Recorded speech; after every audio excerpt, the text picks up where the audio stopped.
Friends, कहते हैं यदि व्यक्ति के पास दोस्त है और सद्बुद्धि है तो कोई मुसीबत इतनी बड़ी नहीं हो सकती उसका हल ना किया जा सके। सच्चा दोस्त हमेशा अपने दोस्तों को हर मुसीबत में सहायता करने के लिए तैयार रहता है, जैसे कौवा और चूहे अपने दोस्तों के साथ रहे।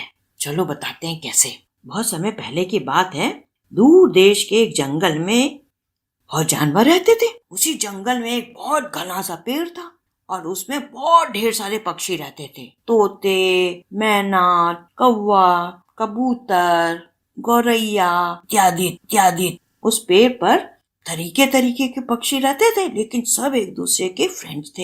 एक बार क्या हुआ कि कौवे को शहर जाना पड़ा, क्योंकि उसको जो है वहाँ पे खाना कोई इंटरेस्टिंग दिख ही नहीं रहा था। तो उसने बोला चलो शहर जाते हैं, कुछ अच्छा सा खा के आते हैं। जब वो शहर जाने लगा तो देखता क्या है, एक दुष्ट शिकारी जो है एक बड़े से जाल के साथ और एक चावल के बर्तन के साथ चला आ रहा है। उसने देखा देखा देखा, देखता क्या है कि वो शिकारी तो उसके पेड़ के ही पास जा रहा है। तो उसने बोला ये जरूर जो है अपना जाल बिछा के हमारे सब फ्रेंड्स को पकड़ने वाला है। उसने फटाफट जो है पलटा और जल्दी से उड़ करके अपने पेड़ पर वापस आ गया और अपने दोस्तों से बोला काऊ काऊ काऊ काऊ काऊ काऊ, मतलब अरे दोस्तों, एक दुष्ट शिकारी आ रहा है और वो यहाँ पे जाल बिछा रहा है और चावल बिछाएगा। तुम लोग उस चावल को छूना भी नहीं, एकदम जहर समझ के उनसे दूर ही रहना, या तो उसके जाल में फंस जाओगे। सब पक्षियों ने कौवे को देखा। उसने बोला सच्ची में? कौवा बोला हाँ आ रहा है, अभी 2 मिनट में आता है, देखना। और वाकई देखा, थोड़े समय बाद शिकारी आया और उसने जो है पेड़ के नीचे अपना जाल बिछाया और उसके ऊपर दाने फैला दिए और दूर जाके एक पेड़ के पीछे छिप गया और देखने लगा कि कब जो है उसके जाल में चिड़िया फंसे। लेकिन कौवे ने तो अपने सब फ्रेंड्स चिड़ियाओं को बता ही दिया था कि भैया इस शिकारी के जाल में जो चावल है वो खाना नहीं। किसी भी चिड़िया ने नीचे उतर के चावल नहीं खाया। लेकिन तभी एक हंसों का बड़ा सा झुंड उस तरफ से जाने लगा। उसने देखा नीचे जो है चावल है, ढेर सारा चावल पड़ा हुआ है। तो जो हंसराज था उसने अपने साथियों से बोला देखो नीचे जो है चावल गिरा हुआ है, हम लोग भी भोजन की तलाश में ही जा रहे हैं, भोजन हमें यहीं मिल गया, चलो यहीं उतर के हम लोग खा लेते हैं। कौवे ने उनकी बात सुन ली। कौवे ने बोला हंसराज भाई ये चावल नहीं खाना, ये शिकारी ने बिछाया हुआ जाल है, उसका जाल है वहां पे, जैसे ही तुम लोग चावल खाओगे तुम लोग सब फंस जाओगे, खाना नहीं।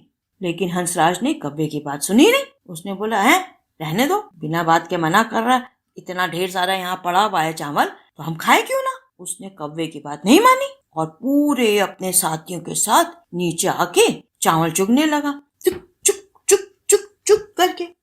लेकिन भैया जहाँ उन्होंने चावल चुका उनके पंजे जो हैं जाल में फंस गए और वो फड़फड़ाने लगे। कहने लगे अरे हम तो सच्ची में फंस गए जाल में, ये तो जाल था, शिकारी का ही जाल था। उसने कौवे क्यों देखा। कौवे ने कहा भैया अब तो तुम फंसी गया, बात तो मानी नहीं। और हंसराज सोचने लगा क्या करें क्या करें क्या करें। तभी उस शिकारी ने दूर से देखा कि अरे उसने तो छोटे छोटे चिड़ियाओं के लिए जाल लगाया था और यहाँ तो सुंदर सुंदर हंसों का पूरा झुंड की झुंडी फंस गया। और वो खुशी के मारे जो उछलने लगे, अरे वाह वाह वाह कितना बढ़िया आज शिकार मिले, और लपक के पेड़ के पास आने लगा ताकि सब हंसों को पकड़ के अपने झोले में रखे। हंस ने देखा क्या भैया ये तो बड़ी मुसीबत हो गई। लेकिन क्योंकि वो उन सब का जो है राजा था तो उसने अपने साथियों से बोला साथियों परेशान ना हो, हमारा एक प्लान है, हम लोग फंस गए हैं तो क्या हुआ, अगर एकजुट होकर काम करेंगे तो इस मुसीबत से पार हो सकते हैं। ऐसा करें, हम शिकारी आ रहा है हमारे पास, हम लोग सब एक साथ उड़ते हैं तो हमारे पैरों के फंसे जाल भी हमारे साथ ऊपर उड़ जाएगा, जाल को साथ लेकर ही हम लोग उड़ते हैं, हम लोग को एक साथ उड़ना पड़ेगा, चलो जल्दी करते हैं, अब शिकारी आने ही वाला है। जैसे ही 3 बोलेंगे फटाक से उड़ लेना सब लोग एक साथ, 1 2 3। और जैसे ही 3 बोला और सब ने फड़फड़ फड़फड़ फड़फड़ करके उड़ लिया। कौवे ने देखा अरे ये सब हंस तो पूरे जाल को लेकर के उड़ गए, सब एक साथ उड़े और जाल भी उनके साथ ऊपर। शिकारी आया, शिकारी ने बोला अरे ये क्या हो गया। अरे भाई सच्ची कहा है, अगर भाग्य में ना हो तो चीजें ही नहीं मिलती। हंस तो गए गए, मेरा जाल भी चला गया। अरे भगवान! इस बीच हंसों को जाल सहित उड़ता देखकर कौवा एकदम हतप्रभ हो गया, आश्चर्यचकित। उसका मुंह खुला ही क्यों खुला रह गया, खाना खाना ही भूल गया। कहने लगा, अरे वाह, क्या बुद्धि है हंसराज की, पूरा जाल सहित ही उड़ गया। कहने की अब देखें भैया, ये जाल कैसे हटाता है, ये देखना जरूरी है। उसने क्या किया कि अपना खाना पीना छोड़ करके हंसों के पीछे चलने लगा। कहने के देखें तो आखिर हंसराज जो है कैसे अपने साथियों को जो है जाल से हटाएगा, निकालेगा। थोड़ी दूर जाकर हंसराज ने अपने साथियों से कहा, दोस्त, अब दुष्ट शिकारी ने हमारा पीछा करना छोड़ दिया है। अब हम निश्चिंत होकर महालय जाते हैं। वहाँ पर मेरा एक दोस्त रहता है, वो हमारी मदद जरूर करेगा। वह चरक नाम का एक चूहा है, वह इस जाल को काट कर हमें मुक्त कर देगा। मुसीबत में तो सच्चा दोस्त ही मदद कर सकता है, बाकी सब तो सिर्फ मुंह में ही हाँ पे हाँ मिलाएंगे। सब हंसों को अपने हंसराज की बात ठीक लगी। हंसराज उनको अपने दोस्त के पास ले गया। हंसराज का दोस्त चरक चूहा था। वो जिस बिल में रहता था उसमें ढेर सारे अंदर और बाहर जाने के रास्ते थे, ताकि अगर कोई दुश्मन आ भी जाए तो वो किसी दूसरी रास्ते से निकल सके। तो इसलिए जो है वो एकदम निश्चिंत होकर इधर उधर दौड़ा करता था। उसको डर नहीं था, उसको मालूम था कि भाई मेरे बिल में बहुत ढेर सारे रास्ते हैं, अंदर जाने के और बाहर आने के भी। इसलिए वो एकदम निडर होके घूमता फिरता था। कहते हैं ना कि बिना सूंड का हाथी और बिना किले के राजा एकदम असहाय होता है, लेकिन अगर किले के पीछे एक भी तीरंदाज है तो वो 100 दुश्मनों के लिए काफी है।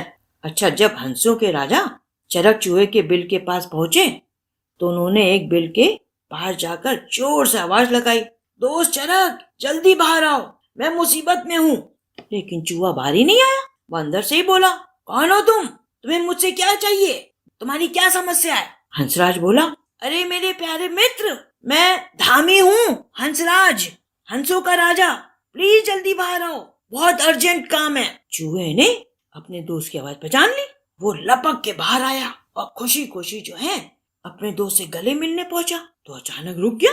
देखता क्या है कि उसका दोस्त के साथी सब लोग जाल में फंसे हुए। बोला, अरे ये सब क्या है। हंसराज बोला, दोस्त, तुम तो मुझे जानते हो ना कि भोजन हमें कितना प्रिय है और उसके कारण ही हम सब का यही हाल हो रखा है। चूहा बोला, नहीं दोस्त, यह तो होनी का खेल है। आसमान में चाहे जितनी भी ऊंची उड़ान उड़ लो, जमीन में उन्हें भोजन ही दिखता है, जाल नहीं दिखता। यही बात तुम्हारे साथ भी हुई है। और ये कहकर चूहा हंसराज के पास आया, उसकी जाल को काटने लगा। तो हंसराज बोला, नहीं मित्र नहीं, पहले तुम मेरे साथियों के जाल काटो। चूहा बोला, अरे क्यों, तुम तो राजा हो, पहले तुम्हारे काटता हूँ। तो हंसराज बोला, नहीं नहीं, बेचारे मेरे साथी मेरी वजह से ही अपने घर बार छोड़ कर आए हैं, तो उनका काम करना पहले ही बनता है। पहले उनको जाल से छुड़ाओ और फिर मेरे पास आना, फिर मेरे को छुड़ाना। कहीं मेरा ये जाल काटते काटते तुम्हारे दांत जो है घिस गए तो मेरे बेचारे साथी तो जाल में ही फंसे रहेंगे। इसलिए मित्र, प्लीज पहले उनको जाल से छुड़ाओ। चूहा खुश हो गया, कहने लगा, दोस्त, राजा वही सर्वश्रेष्ठ होता है जो पहले अपने लोगों की भलाई के बारे में सोचे। तुमने वही सोचा है और वही करते भी हो। मुझे तुमसे यही उम्मीद थी, इसीलिए मैं तुम्हारी इतनी इज्जत करता हूँ। चिंता ना करो, मैं तुमको और तुम्हारे साथियों को सबको इस जाल से छुड़ा दूंगा। फिर चूहे ने जल्दी से पूरे जाल को कुतर डाला। पूरा जाल कुतर करके हंसराज से बोला, मित्र, अब तुम लोग एकदम स्वतंत्र हो, कहीं भी उड़ के जा सकते हो। हंसराज ने अपने मित्र को धन्यवाद दिया क्योंकि उसने इतना बड़ा काम कर दिया था, और उससे बोला, मित्र, कभी भी तुम्हें कोई भी जरूरत होगी मुझे याद करना, मैं भी तुम्हारे लिए हर काम करूंगा जिससे तुम्हें खुशी मिले। ये कहकर हंसराज अपने साथियों के साथ चला गया। इस बीच चूहा तो फिर अपने बिल के अंदर चला गया, लेकिन कौवा ये सब देख रहा था। उसने बोला, अरे वाह, इस हंसराज का तो चूहा जो है इतना अच्छा दोस्त है, मेरे को भी चूहे से दोस्ती कर लेनी चाहिए। हो सकता है कि मैं जो हूँ कभी जाल में फंस जाऊँ तो मेरा ये दोस्त जो है मुझे छुड़ा लेगा, जैसे हंसराज को छुड़ाया। क्या कौवे और चूहे की दोस्ती हो पाई? ये जानने के लिए अगली कहानी सुनना, ठीक है? और इस कहानी का फीडबैक हमें फटाफट दे दो। अगर अच्छी लगी है तो लाइक करो, और अगर अभी तक सब्सक्राइब नहीं किया है तो सब्सक्राइब कर दो, कल फिर मिलेंगे एक चूहे और कौवे की कहानी के साथ, ठीक है।